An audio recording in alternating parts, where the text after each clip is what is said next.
Арыбаңыздар, ардактуу теле көрүүчүлөр, жалпыбызга белгилүү болгондой, Кыргыз Республикасынын президентинин улуттук нарк жөнүндө жарлыгы чыккандан бери коомчулукта кызуу талкуулар жүрүп келүүдө. Айталы, мейли социалдык тармакта болсун, мейли жалпыга маалымдоо каражаттарында болсун, бул жааттарда бул жарлыкка өздөрүнүн жылуу пикирин билдирген, колдогон пикирлерин билдирген басымдуу көпчүлүктү биз байкоодобуз. Бүгүн биз дагы ушул студияга чогулуп, тиешелүү ардактуу конокторубузду чакырып, ушул теманын тегерегинде сиздер менен сөз кылууну чечип отурабыз. Андыктан ушул студиябызга келген конокторубуз менен тааныштырып өтүүгө уруксат бериңиздер. Кыргыз Республикасынын президентинин кеңешчиси, кыргыз эл жазуучусу, белгилүү коомдук жана мамлекеттик ишмер Чолпонбек Абыкеев агабыз. Кош келипсиз. Жана дагы бир мекенчил агаларыбыздын бири, белгилүү коомдук ишмер, Элдик курултай кыймылынын төрагасынын орун басары Бейшенбек Абдыразаков агабыз. Кош келипсиз.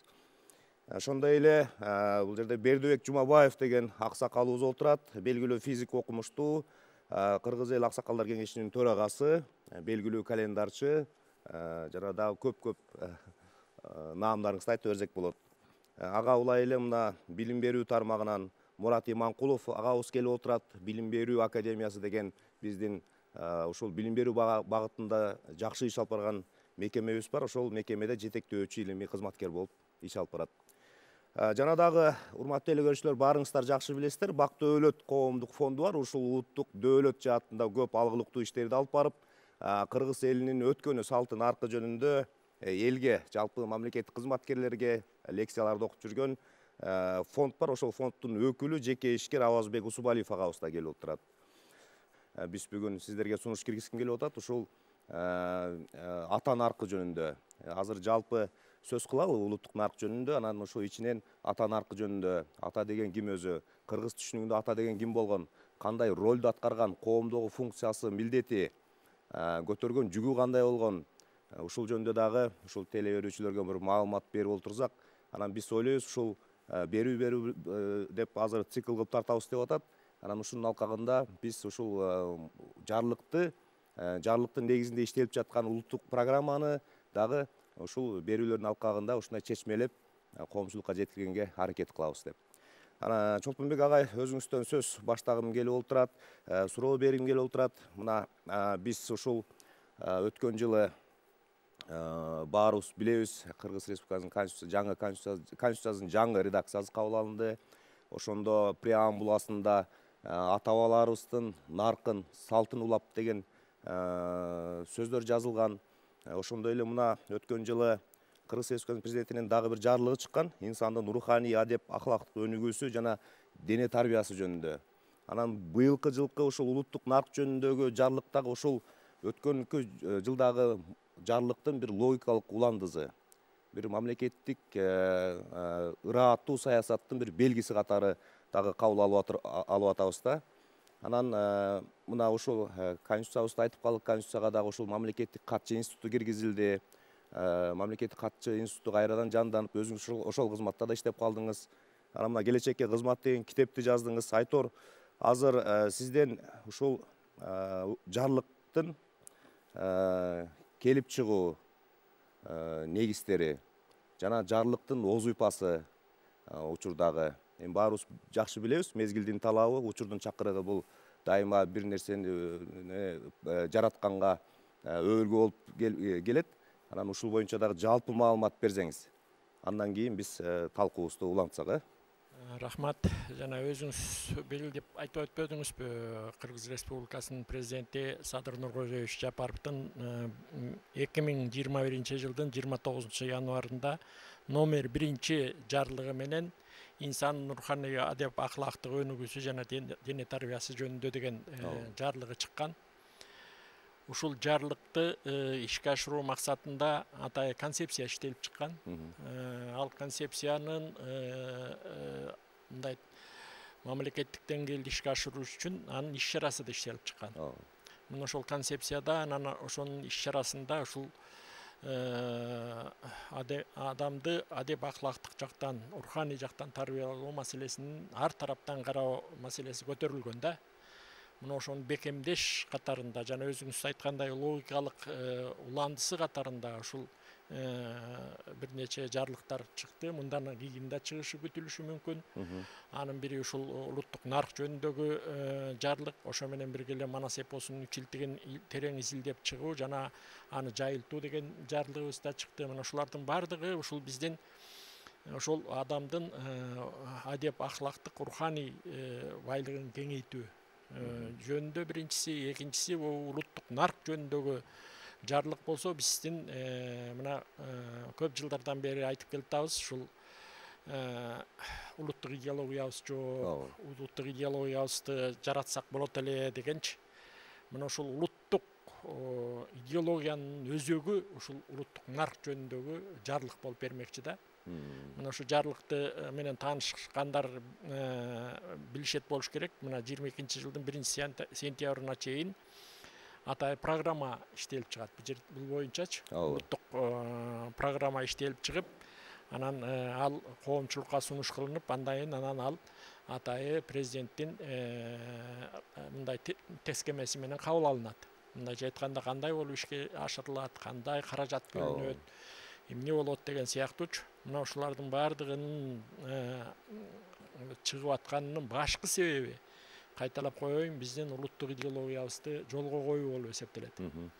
Мына биз баш мыйзамыбызды, жаңы баш мыйзамыбызды кабыл алганда дагы ошол жерде өтө көп сөз кылдык. Бул биз ошол биринчи жолу баш мыйзамыбыз кыргыз тилинде жазылып, анан орус тилине которулду. Буга чейинки баш мыйзамдардын баардыгы орус тилинде жазылып, анан кыргызчага которулчу. Бул жолкусунда кыргыз тилинде жазып, анан орус тилине которулду. Анан ушул баш мыйзамда негизи улуттук баягы нар салтыбызды киргиздик. Улууга урмат, кичүүгө ызат деген сыяктуу макалдарыбызды киргиздик. Мына ошолордун баардыгы ушул биздин улуттук нарктуулугубузду, улуттук жүзүбүздү сактоого жасалган кадамдар болуп эсептелди да. Мынакей ушул эми астыда ушул жарлыкты ишке ашыруунун жолдору.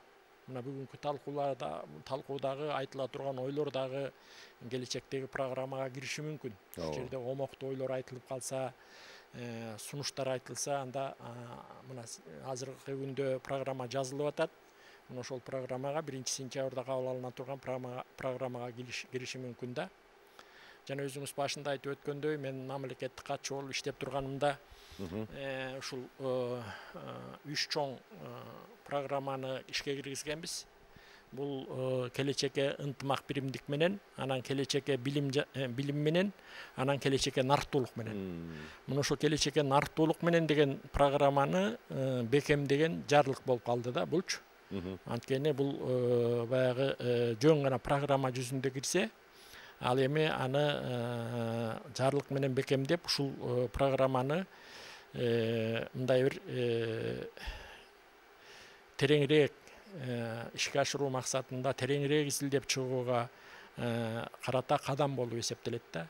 Анан ошондуктан баягы мунун баары эмне себептен чыгып атат? Анткени мындай байкап атасыздар, улам кийинки учурда дүйнө чоң өзгөрүүлөргө кабылып атабыз. Улуттар ортосундагы карым-катнаш, дүйнөлүк карым-катнаш, маалыматтык алмашуу бул өтө кеңейип кетти. Ошол кеңейип кетүүнүн кесепетинен айрым бир майда улуттар, санас улуттар жоголуу коркунучуна түшүп келип атат да. Муну ачык айтып коюшубуз керек. Мына ООНдун 2000-жылкы жүргүзгөн изилдөөсүндө кыргыз улуту келаткан 100 жылдыктын ичинде жок болчу улуттардын катарына кирип калган да. Ошондо мен ошол эмне себептен кирип калганы жөнүндө ошол ООНдун ошо сурамжылоолорун окуганга аракет кылгам. Ошондо эң башкысы бир 3 негиз. Эми ал көп негизге таянышкан, бирок ошонун ичинде эң башкы негиз бул улуттун тилине болгон мамилесинин жоюлушу. Мындайча айтканда, улут өзүнүн тилине ишенбей, башка тилди жакшы көрүп, башка тилде сүйлөсө, маанилүү сүйлөйм деп ойлой башташы бул улуттун өзүн жогото турган биринчи кадам. Экинчи кадамы бул ушул нарктуулук. Улуттун ата бабадан бери келаткан нарк салтынан чанып, башка бир улутту сыймык тутуп, башка маселен бизде немистер аябай так келишет, деп айтабыз го. Мисалы башка бир улуттун өкүлдөрүн моголар иштерман келишет деп, кыргыздар жалко, кыргыздын колунан эчтеке келбейт деген сыяктуу. Ошентип өз улутун танып, башка улутту жакшы көрө баштоо, бул дагы улуттун жок болуп кетишине кадам таштайт да. Албетте. Мына ушул сыяктуу себептерин изилдеп келгенибизде, биздин чын эле ошол маалда 2000-жылдарда коркунуч бар болчу. Кудайга шүгүр, бүгүнкү күндө ал коркунуч биздин мамлекетибиздин аракети менен, бийликтин аракети менен, элибиздин аракети менен мындай бир жоюлуп келатат. Мисалы, жыл өткөн сайын тилге болгон мамиле тереңдей баштады. Ошо менен бирге эле мынакей биз улуттук наркты сактап калуу боюнча чоң күрөшкө чыктык. Бул жарлыкты Кудай буюрса сөзсүз түрдө ишке ашырабыз. Чоң программа иштелип чыгат. Мен боореки сиз айтып өткөн жанагы келечекке нарктуулук менен дегенимде, мына бүгүн талкуулай турганыбызда кенен жазылган булчу. Ушул азыр сөз кылып программага кирет да, бул программага кирет. Жанагы бул программанын бул программа эми нарктуулук деген мындай да, адамды тарбиялоо, кыргыз улутунун наркын калыбына келтирүү, ошол эле маалда кыргыз улутунун өткөн маданиятын калыбына келтирүү, кыргыз улутунун тарыхын калыбына келтирүү, кыргыз улутунун өнөрүн калыбына келтирүү, кыргыз улутунун деп тармакталып кетет да. Анан ошо тармактардын ичинде бул кыргызды тарбиялоо наркы. Ошолго өзгөчө басым жасалганда, бул келечекке нарктуулук менен дегендечи. Анан эми дагы бүгүнкү келгендер сүйлөсө, анан бир ылайык келгенде мен ошону айтып беремин. Жакшы маалымат болду. Баарыбызга, ушул студияга дагы, телекөрүүчүлөргө дагы ыраазычылык билдирелер. Анан Бейшенбек агай азыр Чолпонбек агай жакшы айтып кетти да, бул 2000-жылдары бир чоң коркунучтар болгон. Жалпы биз эле кыргыз журтчулугу үчүн эмес, жалпы дүйнө эли үчүн деп. Анан заманыбыздын залкар жазуучусу Чыңгыз Айтматов да ошол 2000-жылдары өзүнүн бир интервьюсунда мындай деп белгилеген жери бар да. Дүйнө бүгүн биз күткөндөн да алда канча татаалдашып кетти депчи. Анан бул сөзүнүн подтекстинде көп маани жаткан сыйт да. Анан ушул татаалдашып кеткен дүйнө алкагында ааламдашуу процесси деп айтып атабыз да. Глобалдаштыруу деген. Анан ушул алакандай элбиз деп айтып калабыз. Анан ушул улуттук нарк жөнүндө жарлыктын чыгышына сиз кандай ойдо болдуңуз? Бир кыскача токтолуңуз өзүңүздүн пикириңизди. Анан жана жогоруда башында сөз кылдык эле, ата наркы жөнүндө сөз кылалы деп, дароо эле ошого өтсөңүз деген сунушту айткым келип атат да. Эми нарк аябай жакшы убагында чыкты деп ойлойм, даже 30 жылга кечиктик деп ойлойм. Анткени себеби 91-жылы эсил кайран болгондо эле баягы советтик идеология, коммунисттик идеология жок болуп кетти да. Анан вакуум пайда болду да. Кыргыз эли ошондо эмне кыларын билбей калды. Анан кийин ар кайсы динге ооп кетти, бирөө алкаш болуп кетти, бирөө наркоман болуп кетти, 1,5 миллион элибиз тентип чет өлкөгө нан издеп кетти да. Мына бул улуттук идеологиянын жоктугунан болду да. Нарктын, салттын ошондо эле бузула баштаган да. Мындай тереңирээк карасак, кыргыз эли кылымдардан бери бир 7000 кылым мурда эле баш мыйзамы жок эле, партиясы жок эле, мыйзамы жок эле 7000 кылым жашаган кыргыз. Салт менен, нарк менен жашаган да. Кыргыздын өзүнүн мамлекеттик системасы болгон. Байла бектери, бийлери, казылары, оббашы, жүзбашылары, анан уруу башчылары, мына ошолор эле чечип койчу бүт маселенин баардыгынчы. Кыргыз ошон үчүн 7000 жылдан бери жоголгон эмес, сакталып калдык. Аз болсок дагы сакталып калдык да. Бүгүнкү күнү дагы ааламдашуу убагында коркунуч туудуруп атканда кыргыз эли өзүбүз 6 миллион болгону менен 3,5 миллион таза кыргыз да. Жок болуп кетти коркунучу, мына 10-100 жылда жоголот дегенден 100-үнүн бирөө кыргыз болот атпайбы? Мына коркунуч. Ошон үчүн өз убагында чыкты деп ойлойм. Ошон үчүн эң биринчиден жанагы үй бүлөлүк институтту ар бир үйгө казык каккандай орнотуш керек да Кыргызстанда. Үй бүлөлүк институт. Ошол аксакалдар институту, ак элечек апалар институту, курултай курулушу, анан кыргыздын салтын, наркын казык каккандай ар бир үй бүлөгө орнотуш керек. Бизден балит жанагы батыштан келген саясат элди бузуп атпайбы 30 жылдан бери. Андан аз келгенсип жанагы радикализм, исламизмге чөп ал дагы бузуп атат. Ошон үчүн мындай алыска кетпей эле өзүбүздүн деле немени алсак, ата бабадан калган ата бабанын салты, ата бабанын философиясы, улуттук идеологиясы жазылбаган мыйзам бар. Ар бир үйдө баш мыйзам болуш керек да бул. Мына бул эмне? Бул үй бүлө дасторкондо отурганда эле ар кимдин орду жазылган. Ата кайсы жерде отурат, эне кайсы жерде отурат, кыз кайерде отурат, бала каякта отурат, күйөө каякта отурат, келин кайсы жерде. Бардыгынын орду жазылган. Экинчиден, булардын ар бирөөнүн устаканы жазылган. Ким эмне жейт? Апаң коймолчак жейт, атаң жамбаш жейт, күйөө күнчүлүк, келин күнчүлүк жейт дегендей бүт жазылган. Үчүнчүдөн, булардын үй бүлөдөгү ар бирөөнүн орду жазылган. Өзүнүн укугу, милдети жазылган. Ар бирөөсү өзүнүн милдетин билет. Ата өзүнүкүн билет, келин өзүнүкүн билет, бала өзүнүкүн билет, кыз өзүнүкүн билет да. Мына биз ошо менен жашашыбыз керек да. Бүгүн ушу атанын милдети жөнүндө.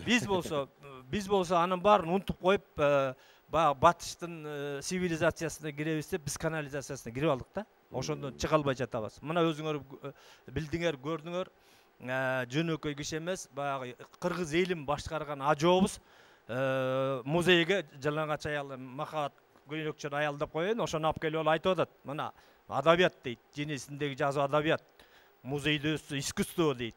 Мына руханият деп, мына элди ушинтип бузуп атат. Анысы мен бул ак үйдө иштеген киши, эл башкарган киши ушинтип айтып атса, элдин келечеги эмне болот? Андан кийин элди тартипке, иманга чакыра турган нерсе бул дин. Муфтият туруп алып айтып атат да, эки бир тууган бири-бирине үйлөнө берсе болот дейт да. Анан муфтияттагы чогулган элдин акчасын шайлоого чачып атат да. Мына эң элди, адамды тарбиялай турган ак үй, көк үй бийлик жана муфтият ушундай болуп аткандан кийин анын карапайым эл эмне болот? Келечек эмне болот? Балдардын келечеги. Азыркы заманда жанагы материалдык байлыкты биринчи коюп алганбыз да. Руханий жан дүйнөнүн байлыгы бул материалдык байлыктан дагы өтө катуу болот, өтө күчтүү болот. Биз ошон үчүн кыргыздын тилин, манасын, дилин, каада салтын, үрп адатын биз ар бир кыргызга өзүнүн жашоосундагы каада салтын, үрп адатын бул жашоодо өзүнүн даназык болуш керек да. Анан жашоодо бул жол көрсөткөн алтын казык болуш керек. Анан кийин мону акыркы күндөрү жанагы дин менен кыргызды бөлүп чабыштырып аткан кээ бир коомдорго айтып коет элем. Бул экөөнү бөлбөш керек. Экөө бирин-бирин толуктап туруш керек дин менен салт. Анан кийин эгерде Кыргызстан асманда учкан ак шумкар болсо, ошонун башы билим болуш керек. Оң канаты дин болсо, сол канаты кыргыздын каада салты, үрп адаты болуш керек. Рахмат. Азырынча ушул оюңузду жыйынтыктап туралы. Ушул жарлыктын өзүндө жазылган. Нарк маселесинде диний ишенимдердин жана каада салттардын баалуулуктарын бири-бирине карама-каршы койбоо деп. Мына азыркы бүгүнкү күндө бир өтө актуалдуу маселе ушул да.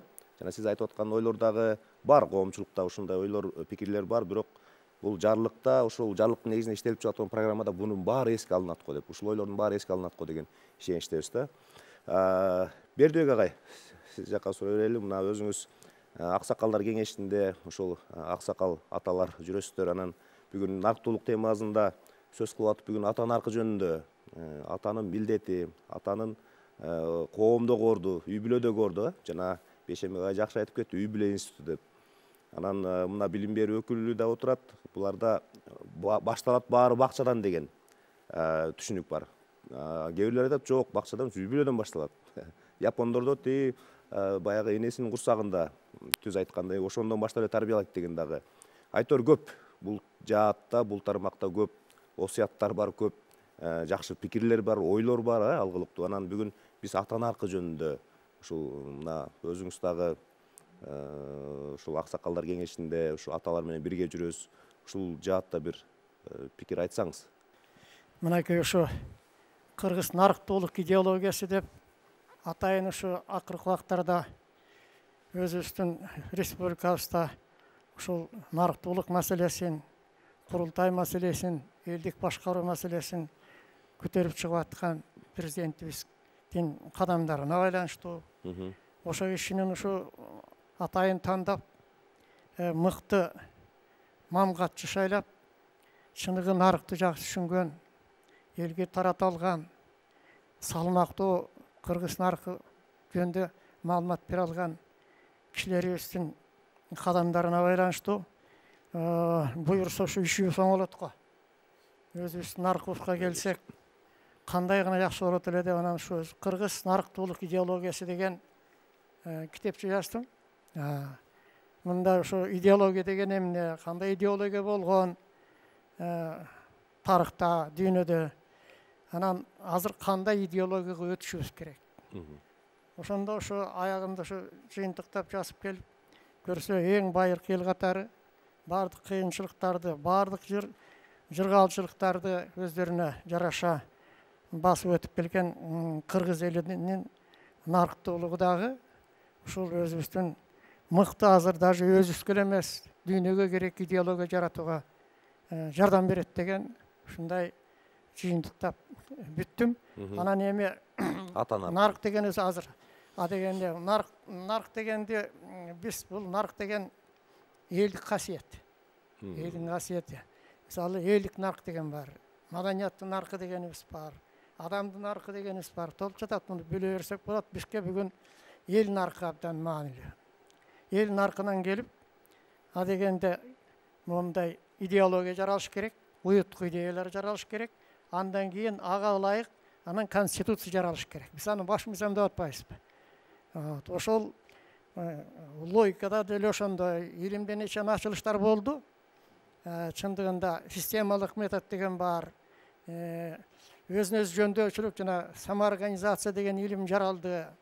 Кибернетикалык метод деген жаралды, принцип деген жаралды. Ушундай илимдерди баарысын сабак берип жүрүп, анан мен ушу системалашыбыз керек экен. Өзүбүздүн баалыктарыбызды өскөсө, нарык дегенди ачып беришибиз керек экен деп. Анан мен айтаар элем. Нарык бул өзү миңдеген жылдардан бери улам жаңыланып, улам мыктыланып, улам өнүгүүгө кызмат кылып, элдин, улуттун келечегине кызмат кылчу идеялардын системасы, биримдиги. Ал эми ошондон, ошол мыкты идеялардын системасынан анан ушу идеология чыгыш керек. Андан кийин баш мыйзамыбыз чыгыш керек да. Ошон үчүн азыр биз тез эле баш мыйзамды жаза коюп атабыз. Өзүбүздүн наркыбызга идеологиябызды жазып алып туруп, анан кийин башташыбыз керек да. Ошондой менин өзүмдүн сунушум бар. Анан бул нарк чындыгында эл наркы деп айтабыз. Эл наркы бул негизинен ошол коомду, ошол улутту өнүктүрүп, коргоп калчу башкаруу институту менен аткаруу институтунун биримдиги, ушуну нарк дешибиз керек. Ушул баш мыйзамда. Ошол, значит, элдик өзөктүк маселе болуш керек, Ошондо ушул экөөнү башкаруубуз элдик болсо, аткаруубуз да эл үчүн болсо, экөө биримдикти иштесе, өзүбүздүн идеологиябызга ылайык, ошондо биздин ишибиз жылат. Анан эми ата боюнча, атанын ролу боюнча. Албетте, атанын эң негизги милдети бул мамлекеттин түбү болгон үй бүлөнүн мүчөлөрүн элдик кылуу. Элдик кылып тарбиялоо. Мына жигитин да элдик кылыш керек. Кызын да элдик кылыш керек. Жолдошун да элдик кылыш керек. Ушунун башында ата туруш керек. Ошон үчүн ата-бабабыз ушундай болгон. Ошон үчүн ушу эл үчүн кам көрүп аткан, эл үчүн сыртта чуркап жүргөн, эл үчүн тиги жүрүштөргө барган, эл үчүн согуштарга барган, эл үчүн ушу жанагы тиги посол болуп, элчи болуп, канча мамлекетке барып келип жүргөн үйдүн атасын, энеси сыйлаган. Ошон үчүн сыйлаган. Ошон үчүн бүт барысы ошону айтуусу боюнча болгон. Албетте, үйдүн атасы ошон үчүн жаңылбаш үчүн, уят болуп калбаш үчүн изденген. Кээ бири дервиш болуп, башка мыкты мамлекеттерге мен деген аалымдарга барып келип турган. Үйрөнүп турган. Жана балаңды тарбиялоо, өзүңдү тарбияла деген дагы осуят учкулой ушундан да, ата өзүн биринчи тарбиялаш керек, өзү үй бүлөсүнө кадыр баркы болуш керек. Кадыр бар болуш керек. Анан үй бүлөсү аны ата катарга кабыл алат дегендей. Атасын көрүп, атасын жасап аткандарын түшүнүп, байкап туруп, үй бүлө өзү эле тарбияга келип калыш керек да. Ошондой. Мына азыр билим берүү өкүлүнө сөз бергим келип турат. Мурат агай, эми азыр коомчулукта көп бир кызуу талаш тартыштар болуп калат да, ушу бала тарбиялоо боюнча, ушу ата наркы жөнүндө сөздөн улам келип чыгып атат да. Бул мектеп эми баланы тарбиялоочу негизги институттардын бири деп. Анан билим берүү өкүлдөрү айтып калат, жок, мектептин негизги функциясы бул билим берүү. Тарбия бул үй бүлөдөн башталыш керек. Баланы тарбиялоодо ата менен эненин, анын бир туугандарынын, ошол үй бүлөгө жакын чөйрөнүн таасири чоң болуш керек. Таасири абдан бир жакын болуш керек деп. Анан карап отурсак, эми билим берүү процесси да бир кайсы бир чен өлчөмдөр менен белгиленет экен. Мына 10 жылдык дейбиз, орто билим берүү. Анан жогорку билим 5 жылдыгы, толук эмес жогорку билим жана 2 жылдык, 3 жылдык кесиптик техникалык окуу жайлары бар. Анан бул тарбия өмүр бою жүрө турган процесс экен да. Адам туулгандан көзү жумулуп бул дүйнөнөн өткөнгө чейин ошол коом тарбиялайт экен, эл тарбиялайт экен, ага эжеси тарбиялайт экен, адам өзүн өзү тарбиялайт экен, мамлекет тарбиялайт экен, ошол иштеген чөйрөсү тарбиялайт экен, ошентип адам өнүгүп өсүп жүрүп көргөн билген нерселерди тарбиялайт экен. Анан ушул боюнча өзүңүздүн оюңузду айтсаңыз, билим берүү системасында, тутумунда дейбизби, ошол атанын наркы кандай болуп атат? Бүгүнкү күндө жанагындай эжеси менен айтышкан окуучулар чыгып атат, эми баягы шибегени капка ката албайбыз да. Социалдык тармактарга чыгып атат, көрүп атабыз, күбө болуп атабыз, ар кандай пикирлер айтылып атат. Ушул жаатта өзүңүздүн оюңузду айтсаңыз. Мына Далай Лама бир чоң жолугушууда сурап калыптыр да, бизде кандай проблема бар деп, ошондо ал айтыптыр. Мына 20-жылында көп согуш болуп 200 миллиондон ашык адам өлдү. Демек биздин билим берүү системабызда бир мандем бар депчи. Анан ошондо айтты, эмне десе, биз дайыма алардын акыл эсин өстүрүп, билимди гана берип келдик. Бирок ага тарбия берген жокпуз. Мына ошондуктан жана коомдо проблемалар келип чыгып атат депчи. Анан мына бүгүнкү күнгө чейин өзүңүз айткандай, бул мектеп билим берүү гана мекеме, ал эми тарбиялык жерге биринчи орунга турбашы керек депчи. Анан мына жана сиз айткандай, бүгүнкү күндө ошол татаал дүйнөдөгү билим берүү деген батыштын окумуштары изилдеп чыгып, ошол билим берүү системасы дүйнөдө, ошонун ичинде биринчи кезекте батышта кризиске учурады дейт. Анан ошону кантип чыгабыз дегенде, мына бул чыгышта көчмөн элдер бар экен. Ошо көчмөн элдердин тарбиялык системасы жакшы экен. Эгерде биз ошону негиз кылып кабыл алсак, биринчи кезекте ал адам болуш керек. Ал руханий дүйнөсү бай, адеп аклагы, ден соолугу, ошол кандайдыр каада салттарга, наркка байланган болуш керек деппи. Болбосо ал мына биздин бүгүнкү күндө жана миллионго жакын чет өлкөгө кетип атканы, бул нарк насилден ажырап калгандан кийин алар камгак сыяктуу эле баягы шамал каяка учурса, же болбосо жашоонун ыргагы каяка кетсе, ошол жака кете берип атат да. Мына демек, эгерде биз ушуну токтотуп калбасак, анда элибиздин жанагы жок болуп кете турган элдин катарындабыз да. Анан мына бүгүнкү күндө ошол президентибиздин кийинки жарлыгы, андан мурунку бир топ жарлыктары билим берүү системасын ардалганчы. Мына ушул нерселерди биз билим берүү системасына киргизип, жана тарбиялык мезгилдерди көтөрбөсөк, мына өзүңүз айткандай жанагы батыштын маданиятына чыланып калган элибиз жаш муундар. Жанакы чет өлкөдө батышта улуусу менен кичүүсү ажылдашып уруша берет. Мына биздики да ошондой менин укугум деп коюп, улууну урматтап, кичүүгө ызаттоо деген нерсенин жок болуп калгандыгы кризиси да. Демек, биз бүгүнкү күндө ошол жарлыктардын убагында чыккан ушул болуп атат. Демек, биз мындан ары ушуга жол бербей, өзүбүздүн салттуу маданиятыбызды, адеп аклагыбызды, каада салттарыбызды сактап калып, ошол билим берүү системанын өзөгүн түзүш керек. Демек, бир топ жыл мурда Раматылык Сабыр Ифтаров деген этнографыбыз бар эле. Анан ошол айтты эле да, биздин билим берүү системабыздын улуттук моделин түзүшүбүз керек деп. Биздин азыркы күнгө чейинки билим берүү системабыз бул биздин улуттук модель эмес, бул тетиги Москвадан, андан ары батыштан келген системабызда. Демек, биздин өзүбүздүн баягы тамырыбыздан чыкпагандан кийин бул биздин бүгүнкү күндөгү элибиздин келечек муундун баягы тарбия алышына, улуттун, элдин калыптанышына бир кедергисин тийгизип атат десек болот. Мына ошондуктан бүгүнкү күндө ошол жарлыктарды аткаруу менен билим берүү системабыздын өзөгүн биздин каада салтыбыз, адеп аклагыбызды түзүш керек деген нерсеге азыр бартабыз. Жана 12 жылдык билим берүү системасын өтөбүз деп атабыз. Мына ушул жерде негизги өзөктүү проблемалардын бири мына ушул тарбиялык маселеси болгон турат да. Ушул сунуштардын баарын программага бериш керек да. Ушул сунуштардын баарын программага беребиз. Анан биз система, билим берүү системасы бул жалпы мамлекеттик системанын бир бутагы, бир бөлүгү. Ошондуктан мынакей азыркы айтылып аткан нерселерди бир жагынан биз конкреттештиребиз. Ошол эле мезгилде жанагы жалпы улуттук программанын бөлүгү катары билим берүү системасы да өзүнүн ошол жерде салымын кошот деген деп ойлойм да. Рахмат агай.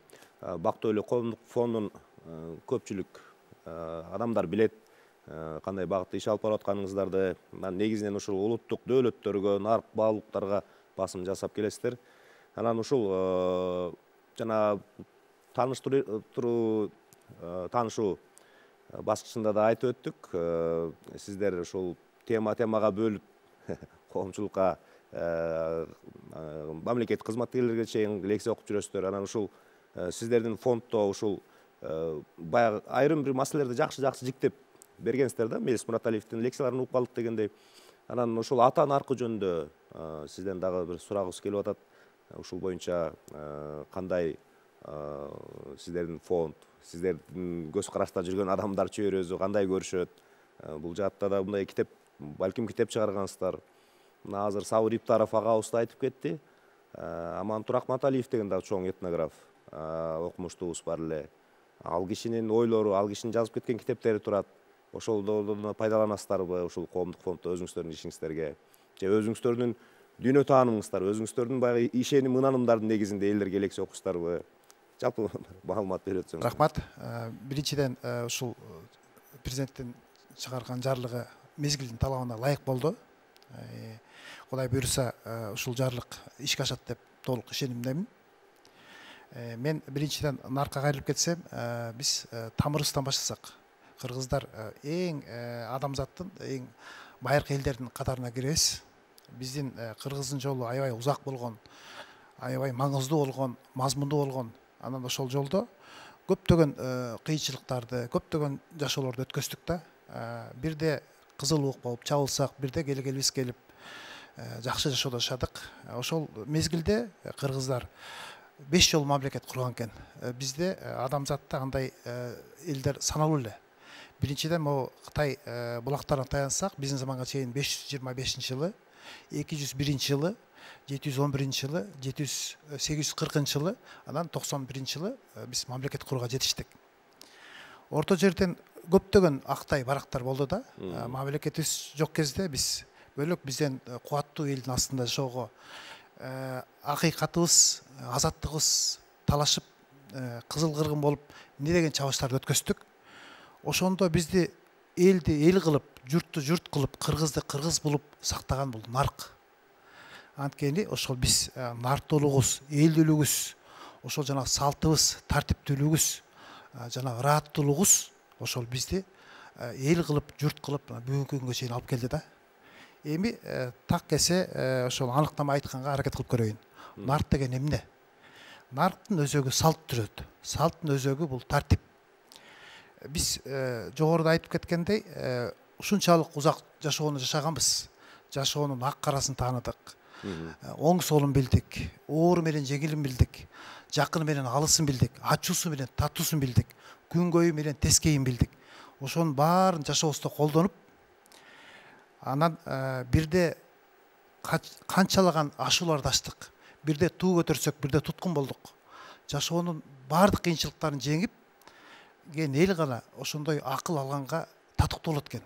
Ошол жашоодон алган акылыбыздын эң өзөгүн, баалуусун салт кылып, өзөгүбүзгө орнотуп, ошол өзөгүбүзгө орногон Кытай ойган акылыбыз ошол бизге нарк болуп, бизди элди эл кылып, ошол бүгүнкү күнгө келгенибиз ошол экен да. Анан мындай жөнөкөй сөз менен чечип элесем, нарт деген бул ата тектен тетиги келаткан биздин элдин акылы. Болгондо көкөрөгүбүздө уюп турат. Болгондо аны алышыбыз керек да. Эми маселе кантип алабыз? Биринчиден биз бүгүн ушул наркка, кыргыздын нартуулуна кайрылып атканыбыз өзү бул калпсыз маселе. Андай болбош керек болчу. Айла кеткенде өзүбүзгө муктаж болуп атабыз да. Биз ага нартуулуу болуш үчүн биринчи өзүбүздү таанышыбыз керек. Кыргыз болушубуз керек.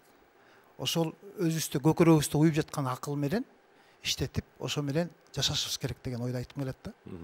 Экинчи маселе ата наркы деп атабыз. Ата наркы бул атанын чоң милдети бар да. Ата бул көпүрө катары. Улуу муун менен кичүү муунду бириктирген.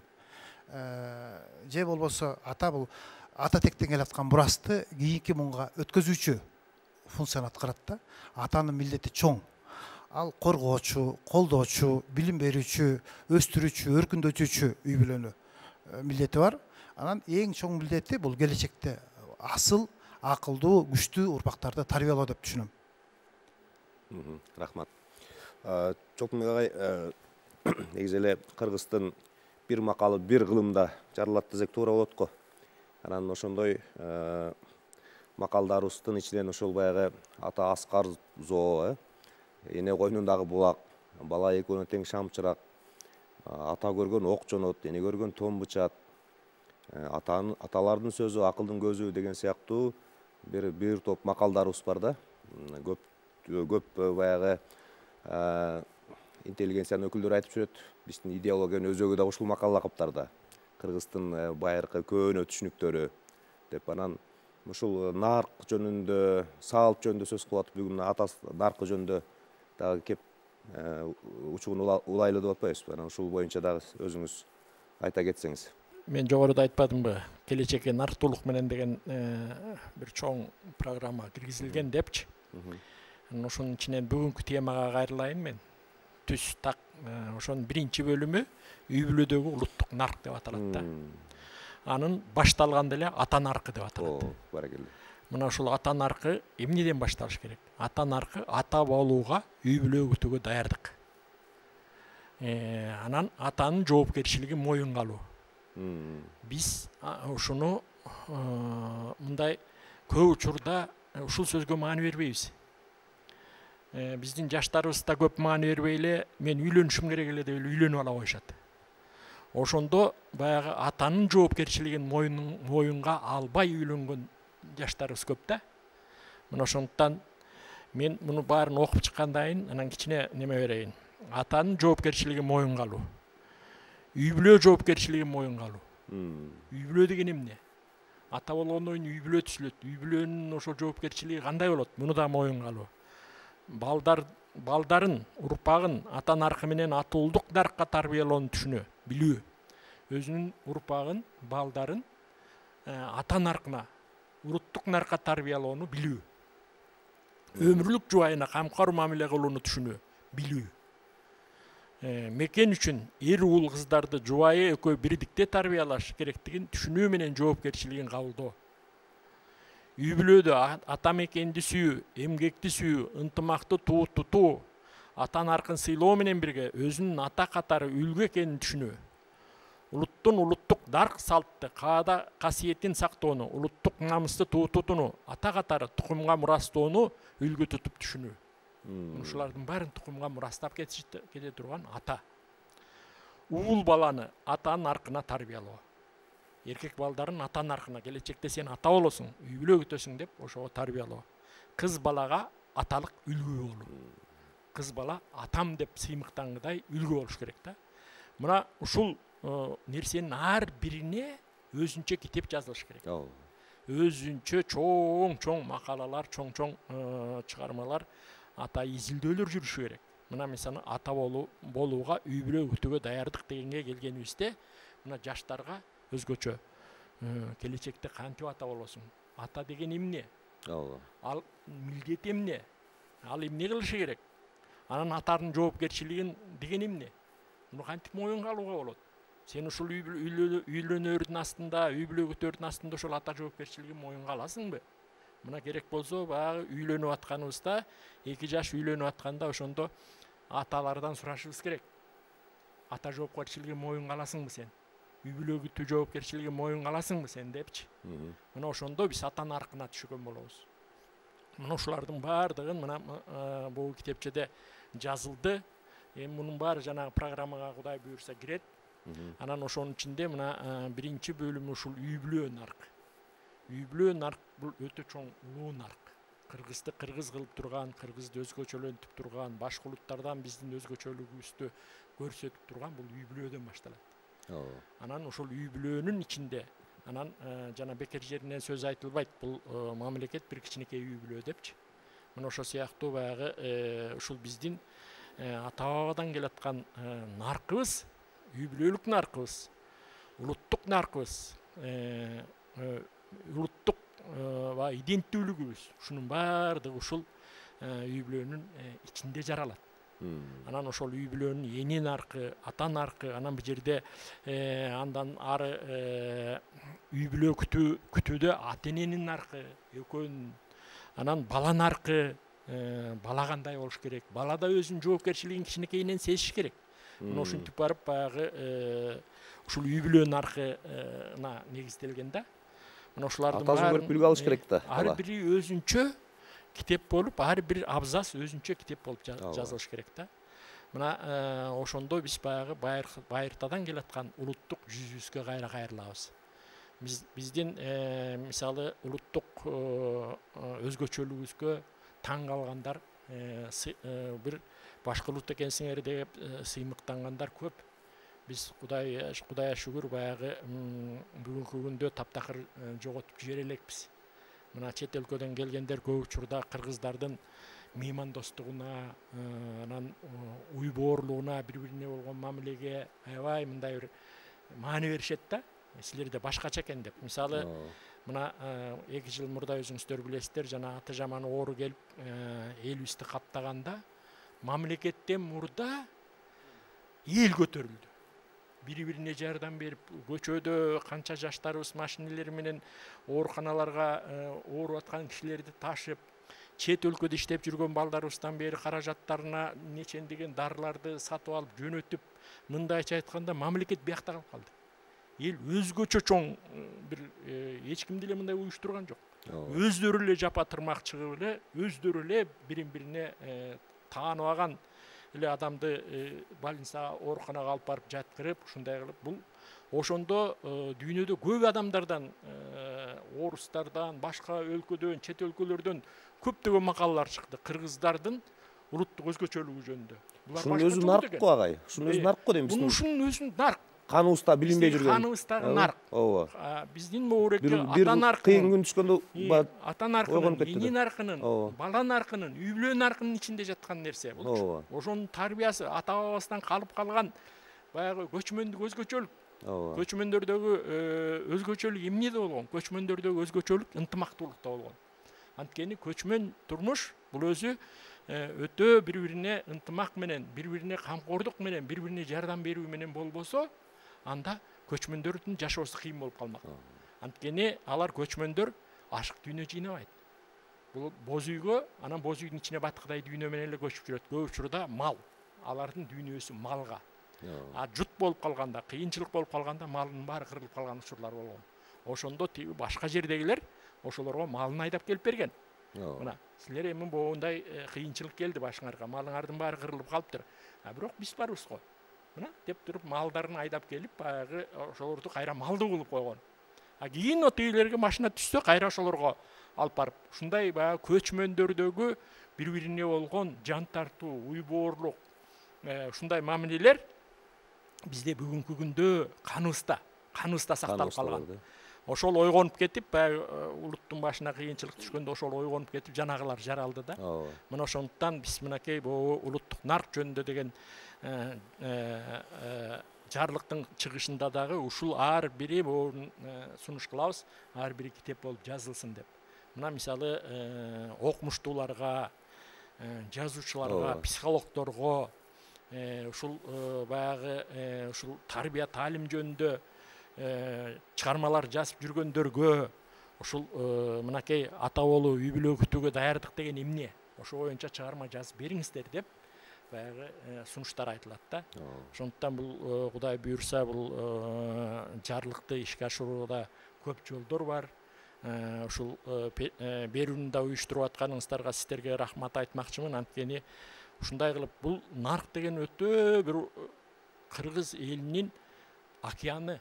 Муну сиздер бир-эки берүү менен талкуулап албайбыз.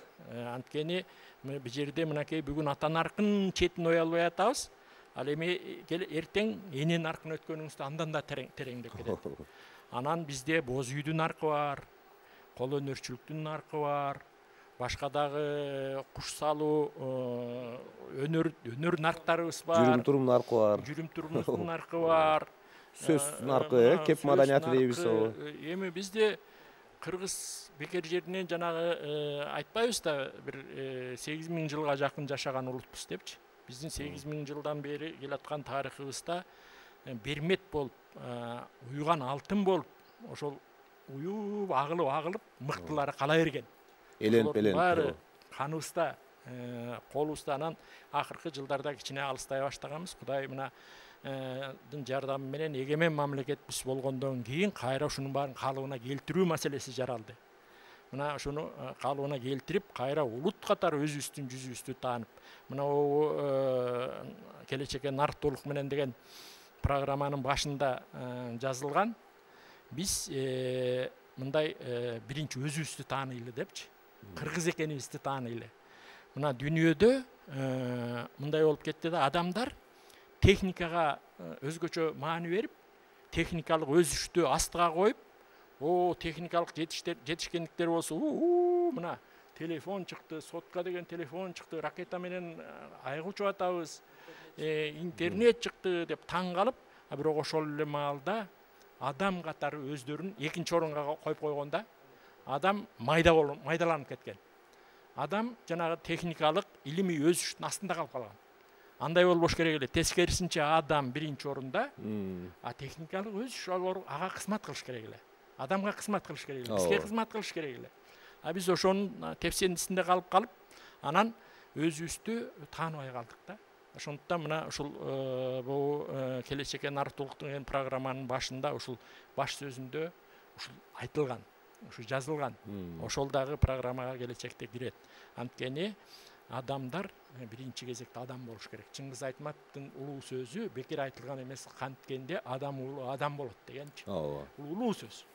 Бул дүйнөлүк адамзаттын астына коюлган сөз. Мына биз ошол канткенде адам улуу адам болот. Мына ата наркын билсе, эне наркын билсе, үй бүлө наркын билсе, бала наркын билсе, жигиттер жигиттик наркты билсе, кыздар кыздарга тийиштүү наркты билсе, мектепте билим берүү наркыбыз ордуна келсе деген сыяктуу бул программа чоң. Ошол программанын баарын ишке ашырсак, ошондо биз Кудай буйрса туура жол тапкан болобуз.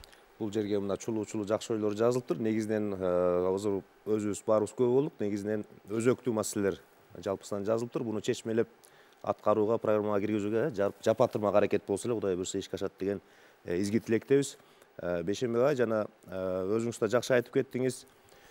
Бул наркты бир чети мына азыр Чолтунбек агайдын сөзүнөн кийин дагы мындай бир ойго келип атабыз да, нарк деген бул элдик протокол окшойт деп. Жана мамлекеттик кызматтын протоколу бар да.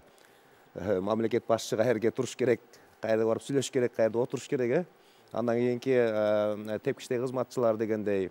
Анан бул элдик протокол ушу даркпы деген дагы ой келет да. Жана айтып атпайсызбы? Аксакалдын орду, атанын орду, эненин орду, баланын орду. Бул эми үйдөгү эле орун эмес да, бул коомдогу орун да. Бул жанагы өтмө, бизде аябай табу эфир аябай өнүккөн да. Ошол үйдө кандай отурса, коомдо да ошондой болуш керек. Үйдө аксакал сөз баштайт, аксакал устукандын улуузун алат, ата. Анан ал акыл айтат дегендей, коомдо да ошондой. Бул өзү менен бири-бири менен мындай айкалышкан, чырмалышкан, байланышкан маселелер да.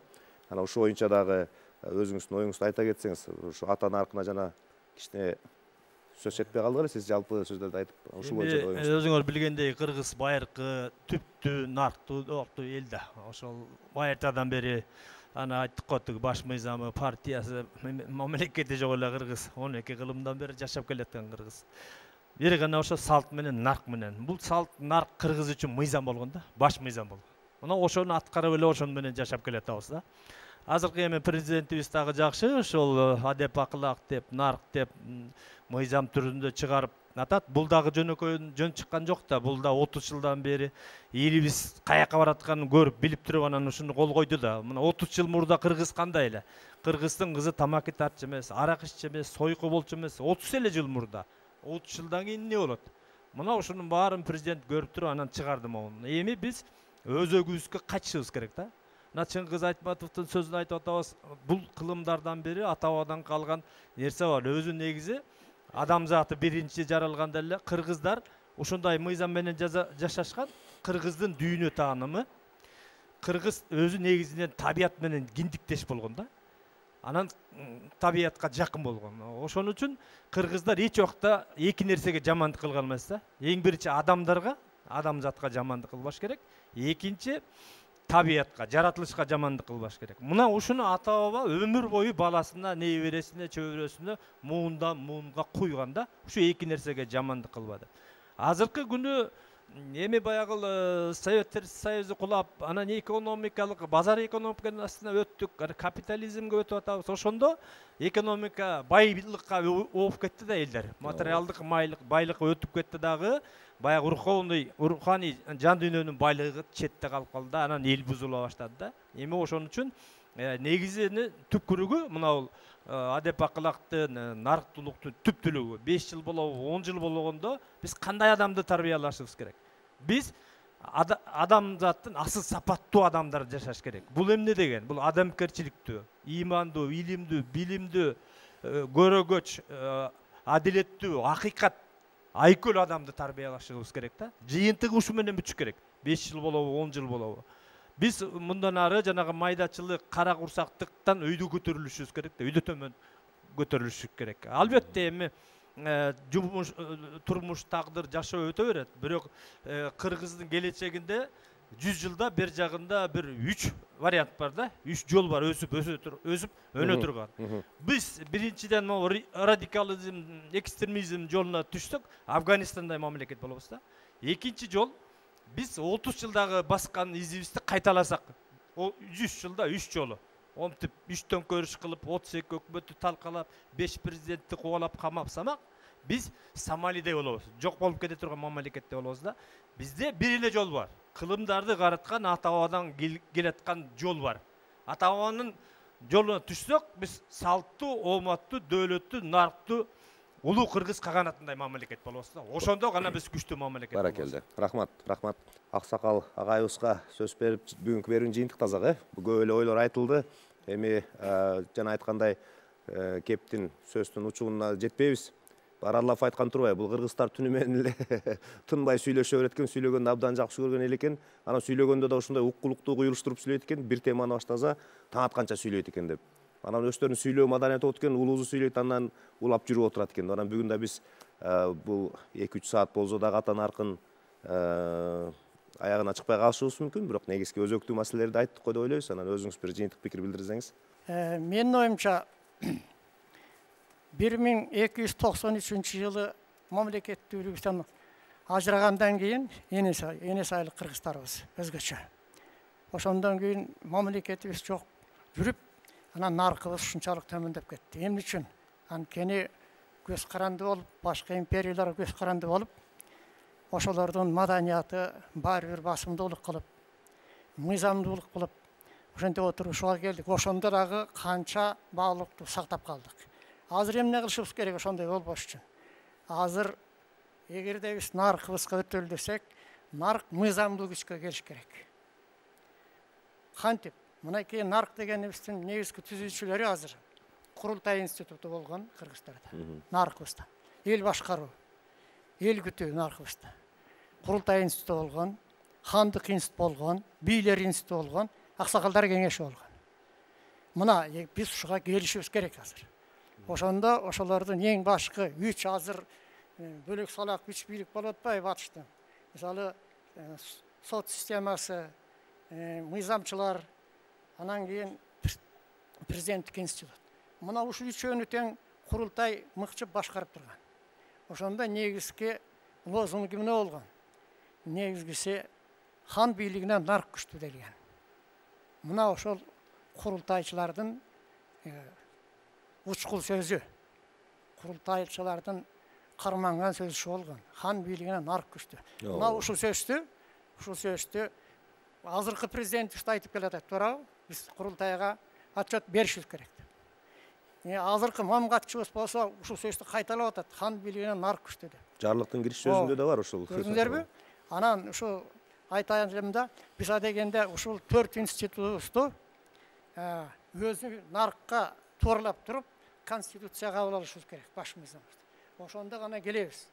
Ал азыр болсо эмне кыласыз?